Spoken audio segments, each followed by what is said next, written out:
谢金燕的人生可以用彪悍来形容。她的出生如果从游戏设定上来说，可以说是10级难度开局吧。虽然是星二代出生，但明星父亲风流爱赌，欠下赌债，一路被父亲公开吸血和压榨，身体上呢经历严重车祸，险些瘫痪，落下后遗症，但还是在舞台上唱跳几十年，20出头就独自面对私生子风波和父亲的背叛。无论是他的个人经历，还是在娱乐圈里的浮沉，都担得上乘风破浪4个字。谢金燕1974年12月25日出生于台湾高雄左营，父亲诸葛亮是风靡台湾的综艺名人，有着秀场天王的称号。要说诸葛亮这个人，一生充满了争议和传奇，也是我们开头提到的谢金燕的那位吸血父亲。所以呢，我们很有必要先详细的介绍一下他。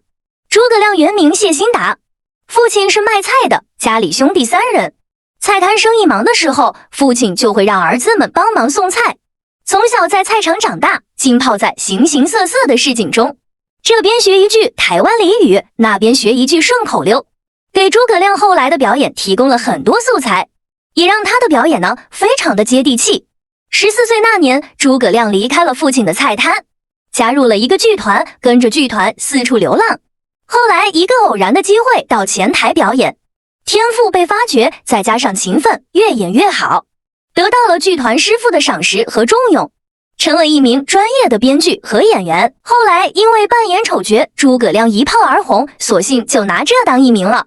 之后呢，诸葛亮进入了杨登魁创办的蓝宝石大歌厅，当起了蓝宝石歌舞厅的主持人。这时候也留起了标志的马桶盖发型，和其他几个主持人搭档插科打诨，笑料十足。全盛时期，他作秀的日薪是10万新台币，大家都以为在假以时日，诸葛亮会成为台湾第一小星，却没想到1988年，他在蓝宝石大歌厅后方遭到了枪击，险些丧命。而枪击的原因呢，是他赌博欠下巨款，被黑道大哥讨债追杀。最红的那几年，诸葛亮在后台除了吃饭，就是算数字，研究六合彩。1993年，诸葛亮因为欠了6亿赌债，突然消失了，也就是跑路了。09年2月19日，在台湾屏东县的一家黑轮店，狗仔拍到了诸葛亮在店里吃黑轮的照片。狗仔把这照片登报，神隐了10年的诸葛亮，这才又被迫回到大众的视野。诸葛亮复出的第一个综艺节目，收视率是当年很火的超级星光大道，收视率也就4，即使退圈10年，诸葛亮归来仍是王者。诸葛亮的人生似乎已经够传奇了，而他3位妻子，1位同居人，生下2男3女和2女儿谢金燕，10几年的爱恨情仇，又为他的人生丰富度和八卦狗血度添上了浓重的笔墨。诸葛亮18岁就结婚了，第一任妻子据传是发廊的小姐，生下大儿子谢顺福。第二任妻子林建如，也就是谢金燕的妈妈，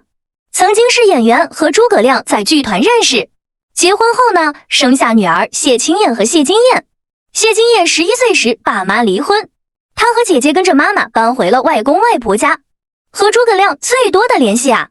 就是去后台找他要生活费和学费。离婚后，他先是和同居人郭一兰生下小女儿谢晶晶，又是和比自己小20岁的叶瑞美结婚，举办豪华婚礼。比起来，林建如带着2个女儿讨生活就辛苦多了。好在谢金燕很懂事，国中一毕业就想要赚钱养家。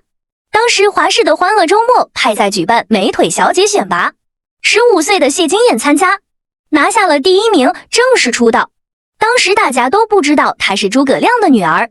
渐渐的她开始有了名气，大家这才知道，原来她是诸葛亮多年不联系的女儿啊。有着诸葛亮女儿的名气加持，圈内的老大哥们呢，也对谢金燕照顾有加，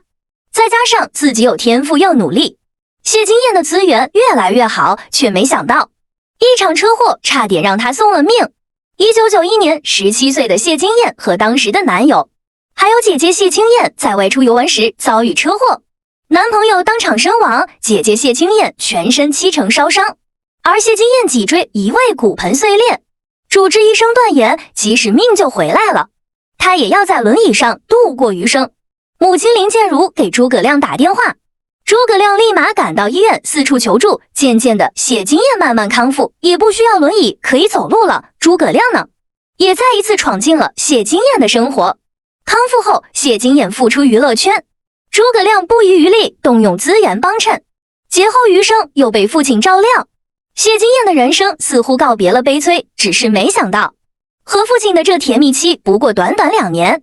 93年，诸葛亮欠下赌债跑路，留下一堆烂摊子。债主们自然是把目光转到了谢家最红、最会赚钱的谢金燕身上。谢金燕成了被追债的对象，父亲的负面消息和再一次撒手不管，债主里里外外的催债，外界的压力和亲情的缺失，可以想象谢金燕当时该有多么崩溃呀！好在这时候杨登魁伸出援手，把谢金燕安排到了儿子杨宗宪的公司，有了这层保护，谢金燕总算可以安稳唱歌了。没多久，便和杨宗宪合唱痴情一场，空重回歌坛。而绯闻也在这时候传开了，外界盛传谢金燕和杨宗宪在一起了。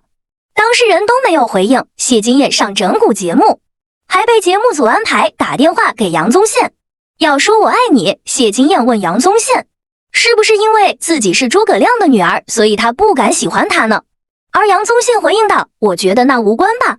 这个事又不是第一次讨论。这回复充满暧昧，甚至有传言俩人要谈婚论嫁，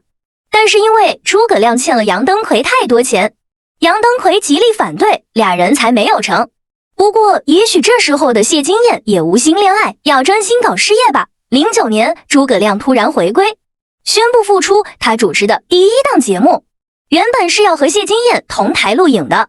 想借着女儿的名气报个开门红，却没想到录影前一天，谢金燕的私生子被曝光了。为了躲避媒体，谢金燕当天没有出现在诸葛亮节目的录影现场。下午，她发声明承认的是自己的小孩，希望媒体不要打扰家人生活。至于孩子的父亲是谁，她没有透露。本来嘛，私生子这种事，你不提我不提，过段时间大家就忘了。但是诸葛亮好像一直惦记着自己的外孙，时不时就要隔空喊话，就怕大家忘了女儿私生子这事。12年，谢金燕在台北开演唱会，诸葛亮杀进演唱会，送上12个花篮，花篮上写着想见金孙，你是我的种，希望可以和谢金燕在演唱会上破冰和好。但之后呢，他又发狠话要和谢金燕断绝关系。他说自己找谢金燕借钱，打电话他一直不接，谢金燕没有把他当父亲，但他也不想在他跑路的那几年，在他沉迷赌博的那几年，在谢金燕小的时候，他有把谢金燕当女儿吗？14年，诸葛亮发现患上了大肠癌2期。15年，诸葛亮69岁生日，谢金燕写家书愿意私下破冰，诸葛亮却要坚持开记者会，还骂说本月不见，此生别想再见。而压倒父女关系的最后一根稻草是2016年谢金燕演唱会前1天，诸葛亮就开记者会说要上台和谢金燕上演世纪大和解。谢金燕听到后痛哭，求爸爸不要去。但当天诸葛亮还是杀进演唱会上，谢金燕唱着唱着突然哭了出来，随后大声宣誓为了妈妈，我想我必须要暂别台湾舞台。这话来得太突然了，歌迷们听得云里雾里。但随后他又放出 VCR 字幕，控诉父亲当年的家庭暴力，所有婚姻里的不公平。知道自己丑闻被曝光，诸葛亮恼羞成怒，当晚8点录了一个 VCR， 痛斥谢金燕太毒了，说这些都是以前的事，过去杂志都已经报道过了。质问谢金燕为什么又旧事重提，想要伤害他呢？视频传遍网络，谢金燕没有回应，没有说父亲的半句不好。2017年，诸葛亮因癌症病逝，享年70岁。据说他离世前，谢金燕和他联系，父女俩也私下见面了，放下了心结。谢金燕的座右铭是随时随地准备好。他说自己除了睡觉都在缩小腹，是一个很自律、对自己很严格的人，家里放满了镜子，这样方便看自己是不是最佳状态。他创办的经纪公司叫一直打不倒有限公司，看他这一路走来也是很贴切了。小时候被父亲抛弃，出道靠自己成名，遇车祸被说要坐轮椅，但和病魔抗争后重返舞台，还唱跳至今，父亲跑路，债台高筑。之后又被父亲吸血消费，他一路隐忍，生下私生子，被大众指指点点，他也绝不消费自己的私生活。他实在是一个非常公私分明的艺人了，不拿过去的坎坷，不拿戏剧化的父女关系当噱头博流量。你们心疼这样坚强的谢金燕吗？